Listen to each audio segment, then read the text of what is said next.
Bienvenidos a un nuevo capítulo de Argentina 360. Para nosotros es un orgullo y una alegría enorme estar hoy acá presentando lo que es el programa número. El programa número 10, llegamos al 10º después de mucho trabajo, mucho equipo, mucho compromiso, mucha responsabilidad sobre todo, así que muy feliz, muy contento y que estés a mi lado todavía más. Qué chamullero que sos, ¿eh? Un poquito a veces. Vamos con la presentación. Ya nos conocen, yo soy Santiago Álvarez y tengo acá a mi derecha a mi amigo de la vida, Lorenzo Rey. Lolo, ¿cómo estás? Bueno, Santi, ¿cómo estás? Hoy estoy muy entusiasmado, creo que tenemos un gran programa por delante y que estés vos al lado mío con esa tragedia, acompañando este 10º programa que creo que también es tu último, no sé si querés decir unas palabras. Baiteamos porque el episodio anterior vos dijiste que Gonzalo y yo no íbamos a estar más y reaparecí, pero va a ser por el invitado, que más tarde vamos a hablar con él. Y vamos a ver qué relación tiene con vos. Es mi comeback, pero también es mi partido de despedida. Así que espero un homenaje cuando termine. ¿Y quién Bueno, trajimos a la intro? hoy nos acompaña una persona muy importante, muy especial, que después se va a agrandar después de estas palabras. Para todo lo que es la estructura de Argentina 360, hoy nos acompaña a nuestra izquierda Lu Gasparelli, directora del Departamento de Arte de Argentina 360. Lu, ¿cómo estás? Hola chicos, bien, ¿y ustedes? Hola Lu, ¿cómo estás? Bueno, más que nada para mí es un honor, un orgullo que estés acá, que los chicos y toda la gente que nos escucha te pueda conocer, vas a ver quién sos, qué haces. Así que presentate Lu, ¿qué haces? Bueno, yo soy Lucía Gasparelli, licenciada en Artes y Gestión Cultural. Y bueno, hasta hace poco trabajaba más que nada en el ámbito por ahí de las galerías, pero ahora estoy de lleno con el proyecto de Argentina 360. ¿Nos querés comentar, Lu, qué hace el Departamento de Arte? Así también nos enteramos nosotros dos. Sí, totalmente.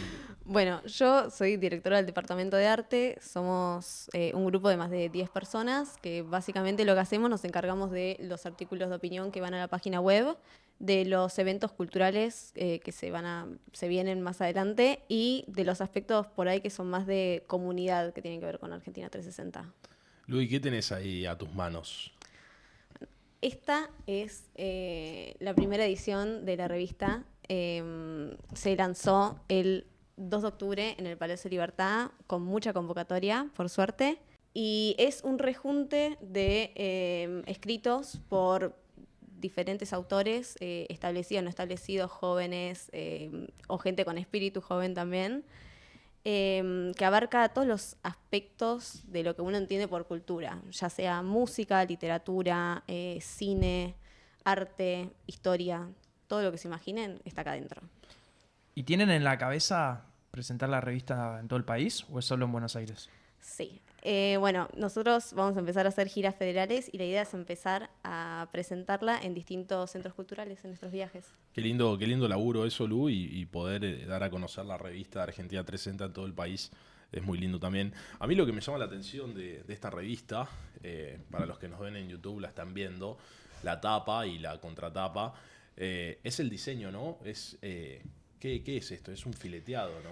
Sí, se llama fileteado porteño y creo que es algo que todos conocemos, ya sea por verlo en el bondi o a lo largo por toda la ciudad, básicamente. Así que sentimos que era algo muy representativo de lo nacional y bueno, justamente Argentina 360 esta revista es algo que representa lo que es la cultura argentina, entonces...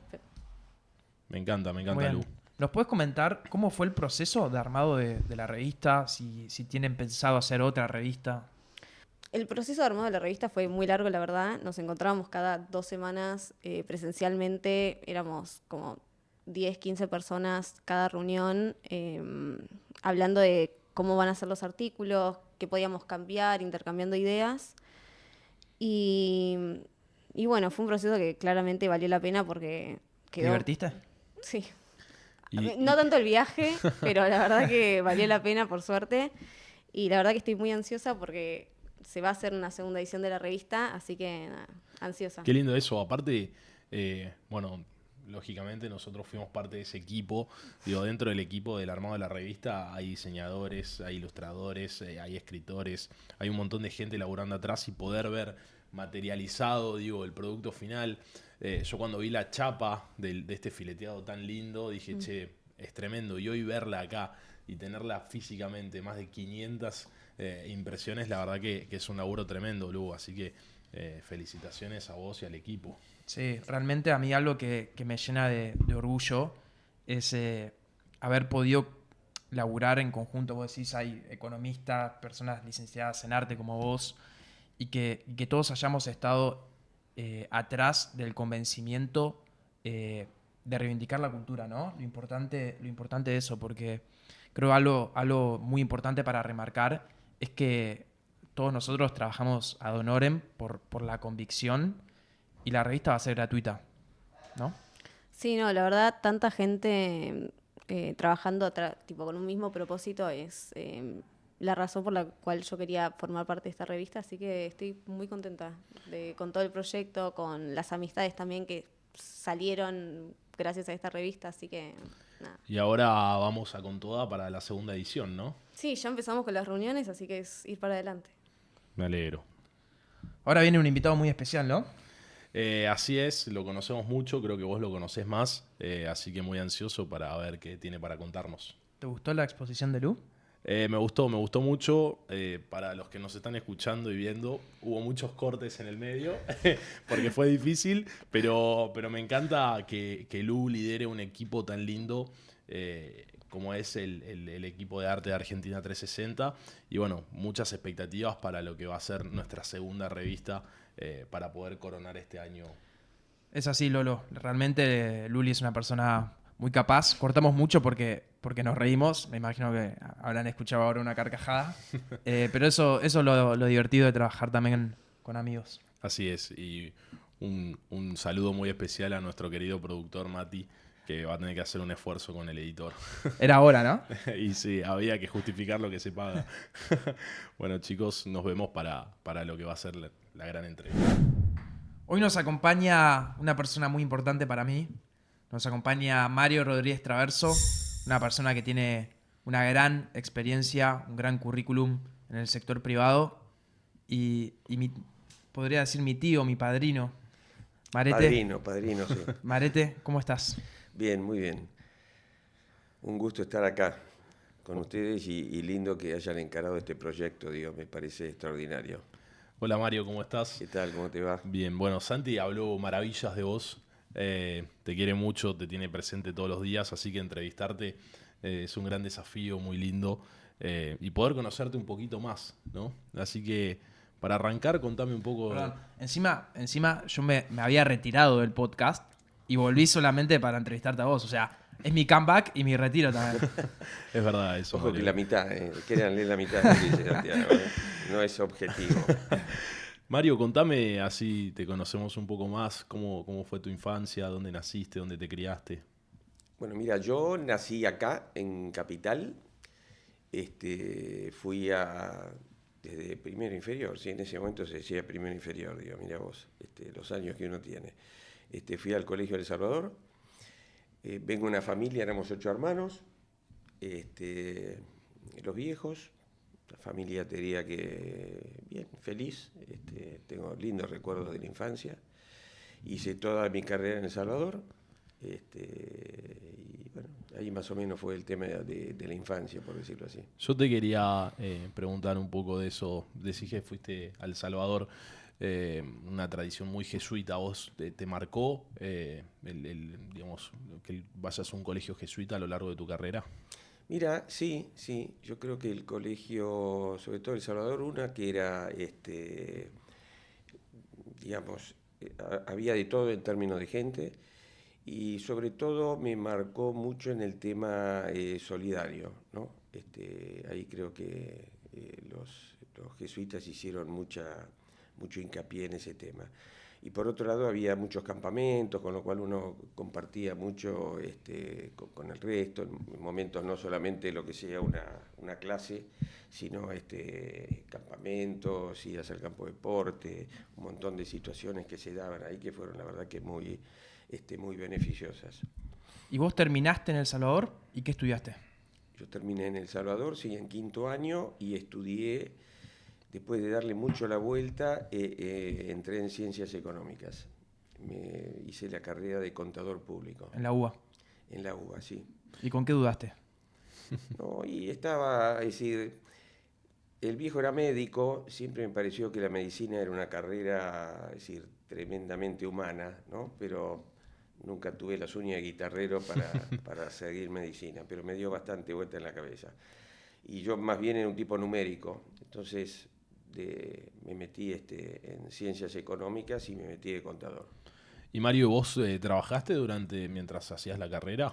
Sí, trabajé. Mira, yo trabajé, y esta creo que es una experiencia válida para todos, yo trabajé desde que tenía 13 años, porque en casa tuvimos dos épocas, de las vacas gordas y las vacas flacas. A mí me agarraron las vacas flacas.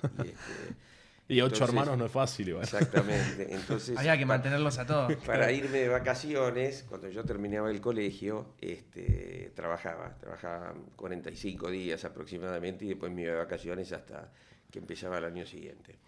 Y la verdad que eso me dio una gran experiencia, yo qué sé, de calle, de conocer la gente, de moverme, desde tomar un colectivo, un subte, hablar con la gente, y hice de todo. ¿Y cuál fue ese primer trabajo de que te acuerdes?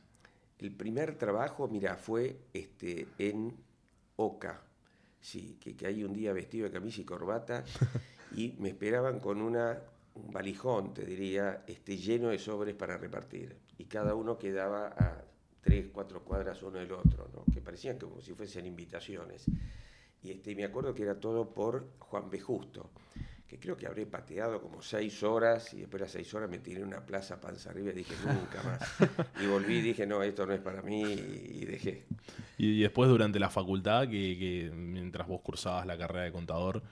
Mira, entré a trabajar, mi primer trabajo así formal y permanente fue en una financiera.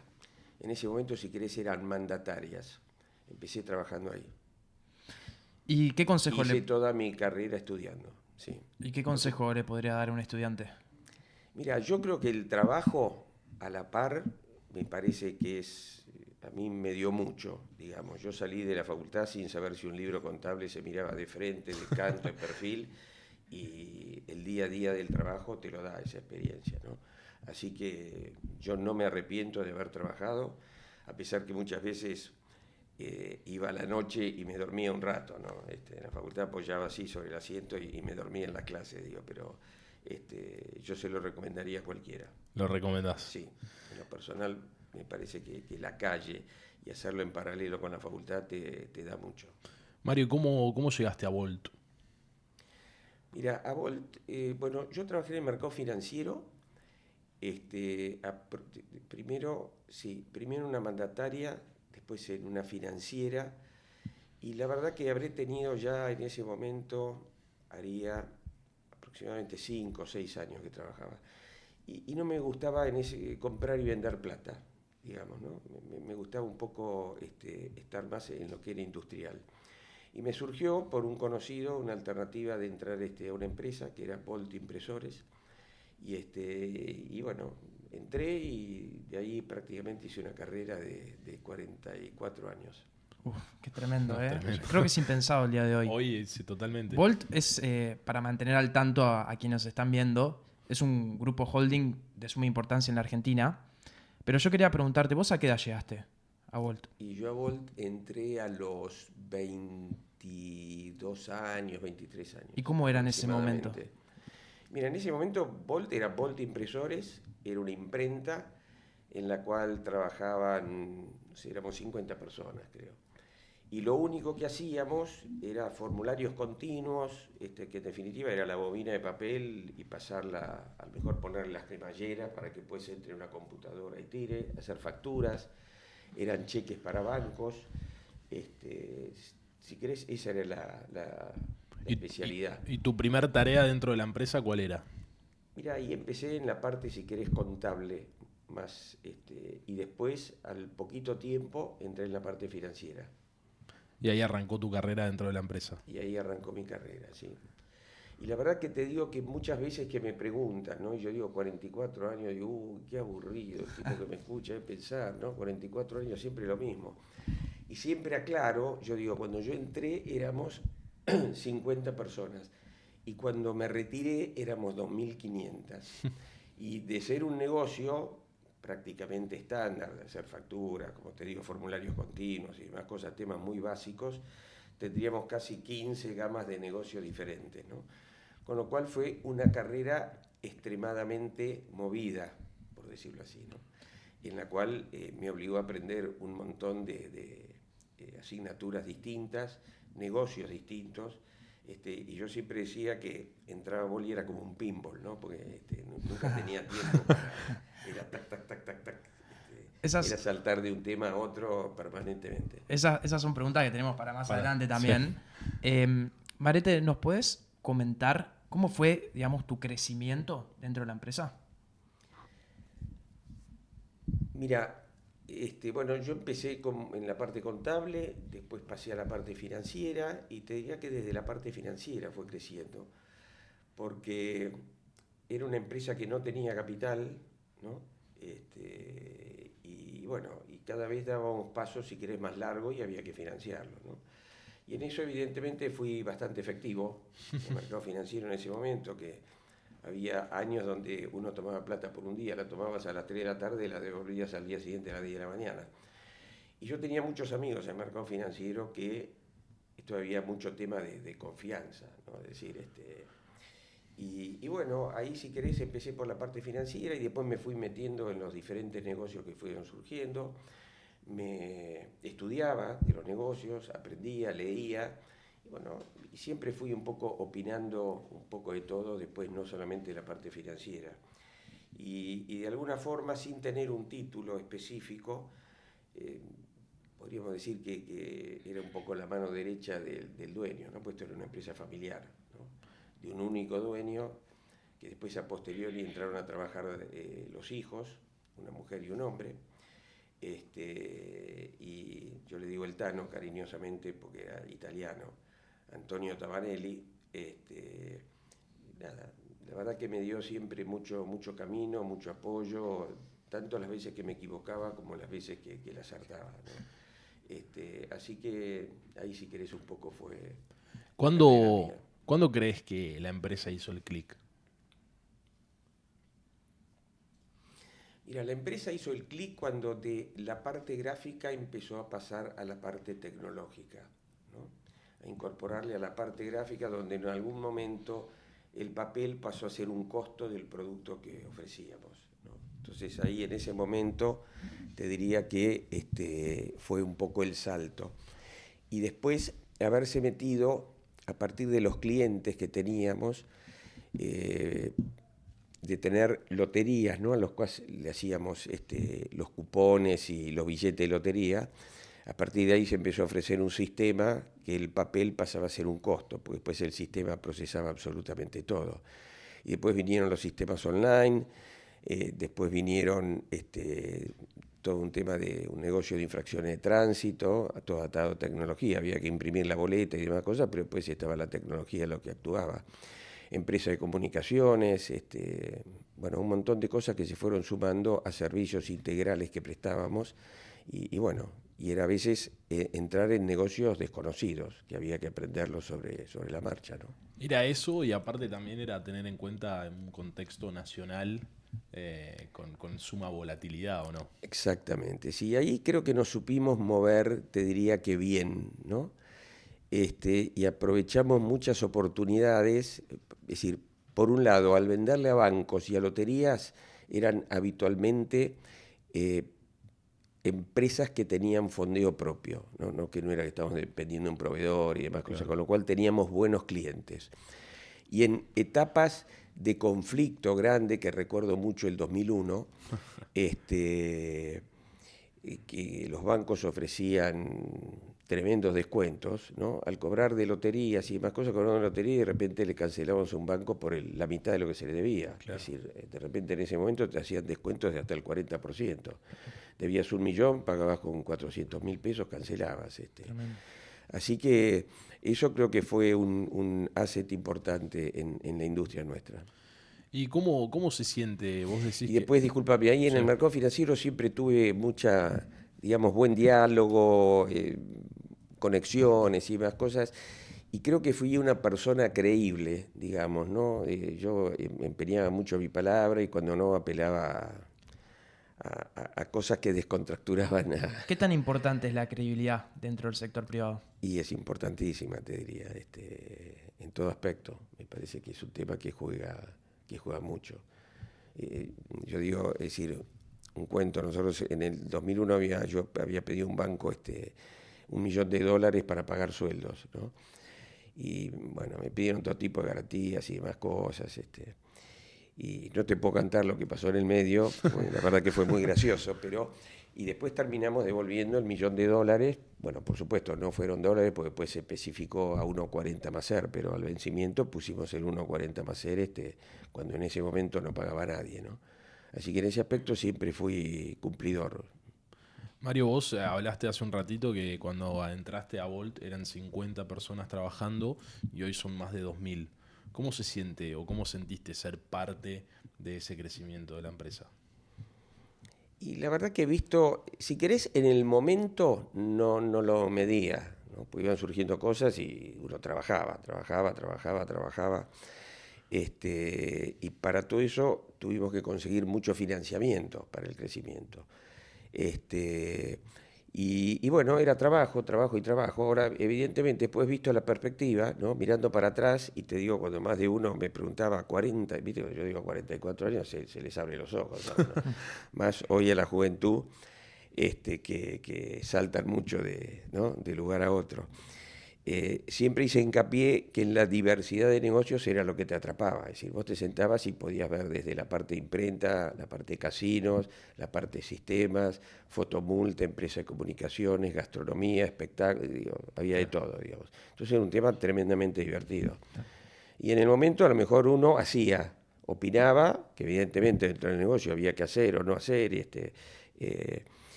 pero después como ejecutaba y uno a lo mejor no percibía este tema de trabajar en muchos lados. Era divertido, por decirte así. ¿Y dudaste en irte en algún momento? Mira, tuve en un par de oportunidades que tuvimos algún cruce ahí con el dueño, que evidente, uno a veces pensaba que uno tenía 100% razón y se le volaba la cabeza, pero después un poco reflexionaba y evidentemente es un aprendizaje que uno tiene que tener de manera constante, ¿no? Vos, Marete, estabas hablando mucho de la variedad de negocios, ¿no? que Sí. tiene el grupo. ¿Cómo es el proceso de decisión para entrar en una actividad nueva? Mira, mucho te diría que es un tema de estar en un negocio que te va llevando a otro, ¿no? Por ejemplo, si te hago un poco el tema de lo que más me surge es el billete de lotería, de un billete de lotería de papel, o que en ese momento, cuando se jugaba al PRODE, sí, nosotros trajimos una máquina que procesaba no las tarjetas de PRODE, sino papelitos, por decir así, que los hacían a una velocidad mayor. Y salimos a competir con la tarjeta IBM. Entonces era vender papelitos con una máquina que procesaba. Después el papelito en el mundo surgió los sistemas online. Entonces, bueno, de alguna manera o entrabas en el sistema online o te quedabas afuera. Entonces era aprender todo lo que fuese sistema online. Después el sistema online iba atado a una empresa de comunicaciones. Intentamos tercerizar, la tercerización no cumplía con los requisitos nuestros, montamos una empresa de comunicaciones.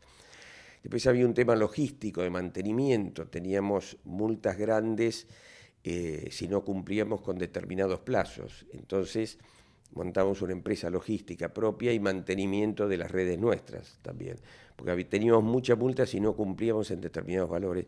Y las cosas fueron saliendo bien. Entonces prestamos un servicio integral completo, ¿no? Una cadena. Exactamente. Y después también de presentarle a la lotería esto, surgieron los casinos, que licitaron casinos y que dijeron, ¿cómo? Estamos en la lotería, estamos en parte de juego, a pesar que lo nuestro no era juego, por más que muchas veces nos tildaban que era juego, nosotros vendíamos un servicio integral para procesar juego.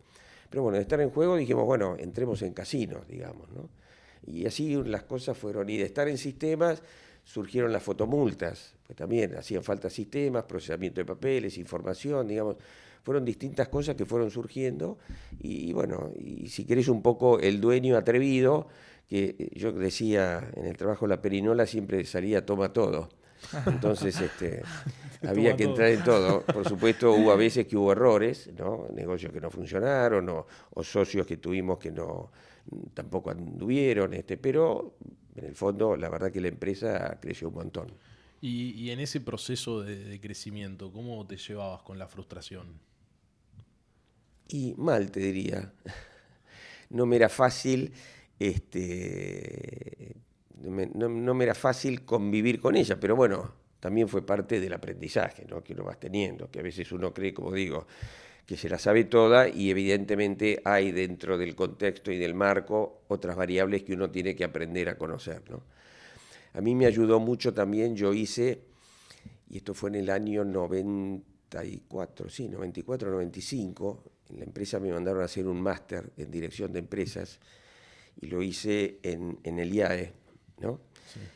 Que hoy es la escuela de negocios más importante acá en la Argentina. Y la verdad que a lo largo de 2 años, que también lo hice trabajando, ¿no? Era un esfuerzo importante, pues teníamos 2 veces por semana, era un lunes a la mañana, un viernes a la tarde.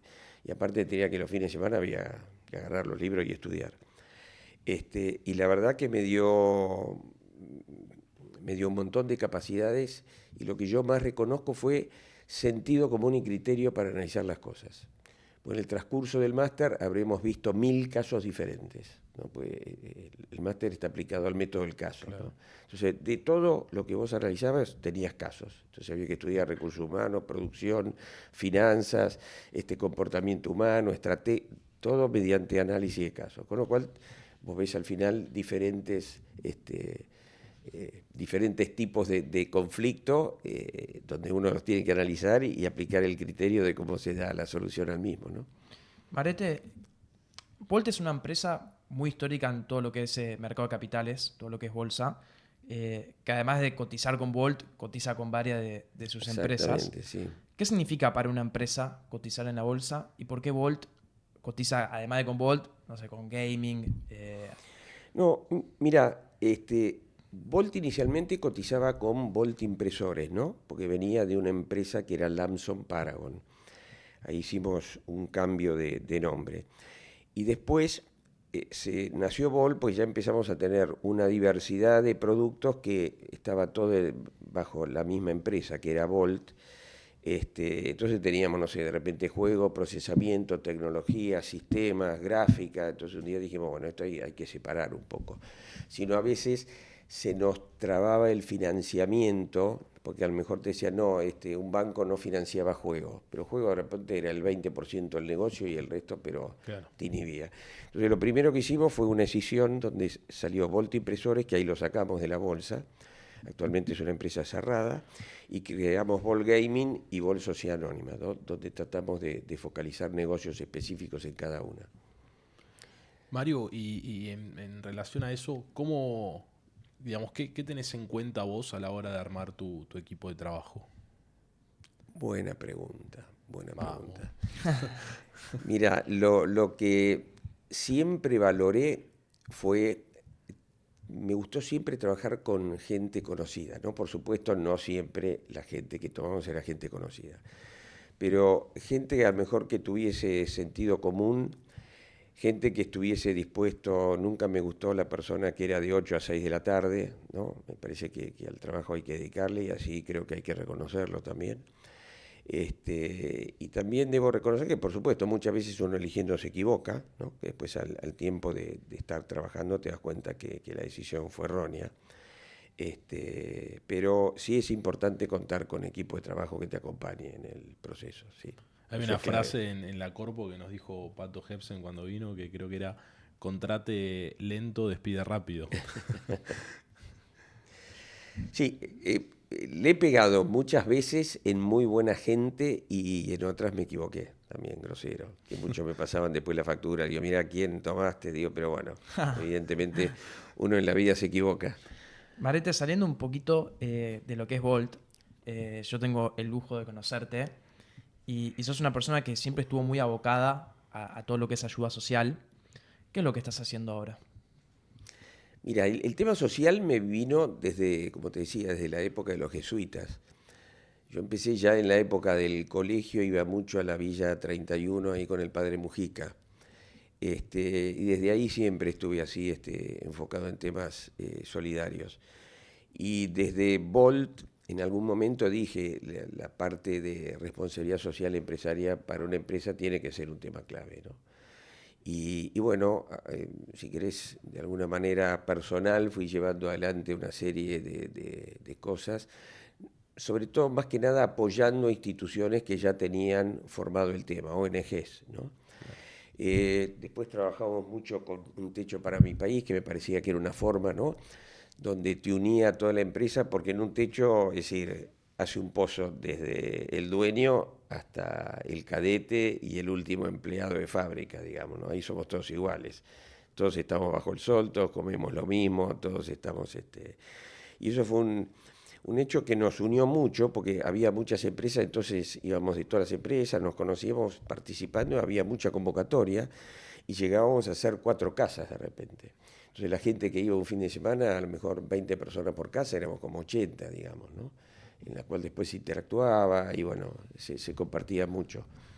Y en el tránsito ese yo conocí, diría esto en el año ya más grande, digo, ¿no?, en 2016, conocí a un curita en La Matanza, que lo fui a conocer un día, y la verdad que me asombró, una persona en ese momento tenía 31, 32 años, podía ser un hijo mío. Yo Claro. tengo hijos, en ese momento mis hijas eran 1 o 2 años más grandes que él, y dije, ¿en qué te puedo ayudar? Y desde aquel momento hasta hoy sigo vinculado, digamos, siempre estuve muy vinculado y en el trabajo siempre le dimos mucho apoyo. Mario, en ese sentido de ayuda social, ¿qué tan importante es el dar? Mira, yo creo que el dar es clave, ¿no? Yo creo que en la vida la plata va y viene, ¿no?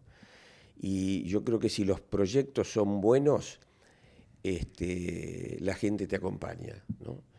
Y yo creo que uno tiene que devolver, yo siempre tenía una frase, que uno tiene que devolver a la vida lo que la vida te da. Entonces a mí en la vida me ha ido bien, te diría, he trabajado, como te digo, trabajé de los 13 años, me ha ido bien en este recorrido en la empresa que trabajé, estos 44 años, y creo que uno tiene la obligación ¿no? Estamos en una etapa donde hay una grieta tremenda, pero no apunto a la grieta desde la parte política, ¿no?, sino creo que hay, no sé, un 5 o 10% de gente que está bien y hay un 90% que la pasa mal. Y yo creo que los que estamos en el 10% tenemos la obligación de mirar para el otro lado y colaborar, ¿no? Me parece que ese es un tema clave. Y Marete, nosotros como Argentina 360 estamos laburando mucho todo lo que es educación financiera. ¿Qué tan importante crees que es? Y discúlpame, antes terminando lo otro, Manejalo yo vos, siempre... tranquilo, ¿eh?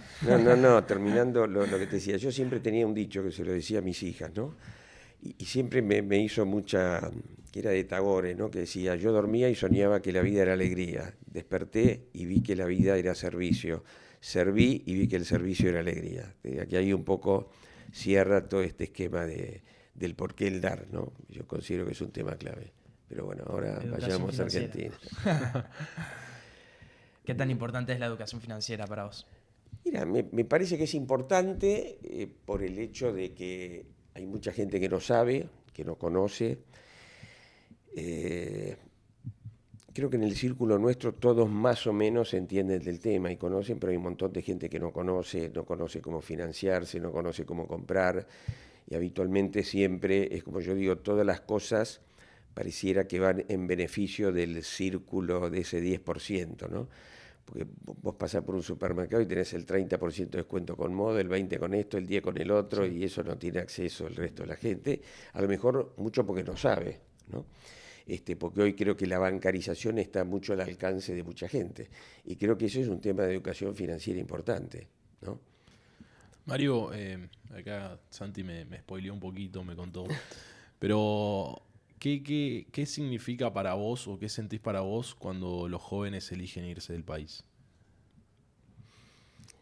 Mira, por un lado entiendo la Argentina, hace muchos años que venimos descendiendo, ¿no?, lamentablemente, ahora 20, 30 años que venimos para atrás.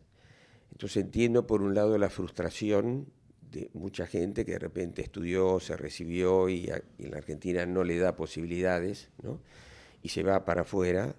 Me gustaría que la gente se quede, sin ninguna duda. También creo que donde la Argentina empieza o empezó a dar un síntoma distinto, me parece que la gente tiene ganas de volver. El hecho de estar afuera, uno pierde la familia, pierde los amigos, pierde el asado, pierde un montón de situaciones que en otros países del mundo no se da.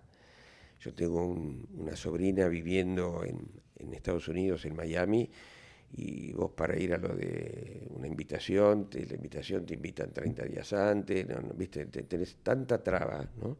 Que después te acostumbras, evidentemente, pero no es lo que es acá, ¿no? El cafecito, el asado el fin de semana, el fútbol, no sé, es distinto y eso creo que se extraña mucho. No es lo mismo. No es lo mismo, exactamente. Marete, yo te quiero agradecer, primero por haber venido al podcast, pero también por todo lo que haces por Argentina 360.